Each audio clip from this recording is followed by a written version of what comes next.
Ang kahirapan na magtutulak sa'yo na magpursige sa buhay. Ako si Dieter, pinili magnegosyo pagkatapos ng kolehiyo. Tara, sasama ko kayo sa journey ito. Paano ako na-expired? Stay na inspired sa mga kaklase ko. Babalik ulit tayo sa mga kwento ko sa high school. High school love story naman ang kwento natin ngayon. Hindi, joke lang. Ito ay karugtong ng kwento ko nung nakaraan. Napakahalaga ng mga taong nakapaligid sa'yo na handang sumuporta sa iyong pag-unlad at sa pagtupad ng mga pangarap mo, lalo na kung mahirap ang buhay.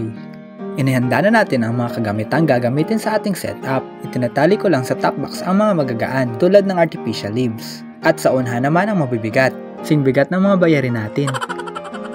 Siya nga pala, maaga tayo ngayon. Before 7 AM kasi dapat nandun na tayo sa ating venue. Simple backdrop styling ang inabil ng ating kliyente. Direkta lang sa wall o tent ang ating disenyo, kaya hindi na tayo nagdala ng mga backdrop panel. Napasama ako sa klaseng maraming magagaling sa arts. Kanya-kanya sila ng style at unique ang bawat isa. Napansin ko yan nung minsang may ipagawa ang aming guro. Grabe yung mga output nila, ang gaganda talaga. Pang-exhibit na. Naaasahan talaga ang aming section sa stage design. Ang mga kasama ko talaga ang naging inspirasyon ko para matutunan ng ganong bagay. Siya nga pala, Morera Heights ang ating pinuntahan. Ang lokasyon nito ay puro 4, Morera, Ginubatan, Albay. Grabe, ang ganda pala ng view dito. Kasing ganda nung simula ninyo. Natapos. Aray ko. Kung hindi ako nagkakamali, grade 9, may activity kami sa paggawa ng basic letter cutting na ipapaloob sa portfolio kasama ng ibang artworks na ginawa namin. At nagustuhan ko ang mga bagay na ito. At sa home economics naman ay papyaw kaming tinuruan ng table skirting. Sa tansya ko, nasa kukiri ata kami nun. Basta nung high school, na-enjoy ko yung pagkain sa kantin. Yung drafting, kukiri at bread and pastry. Nandito na tayo sa swimming pool. Grabe, ang ganda talaga. Sayang, hindi nagpakita si Mayon. Medyo makulimlim kasi. Bakit sinabi ko kanina na napakahalaga ng mga taong nakapaligid sa iyo na handang sumuporta sa iyong pag-unlad?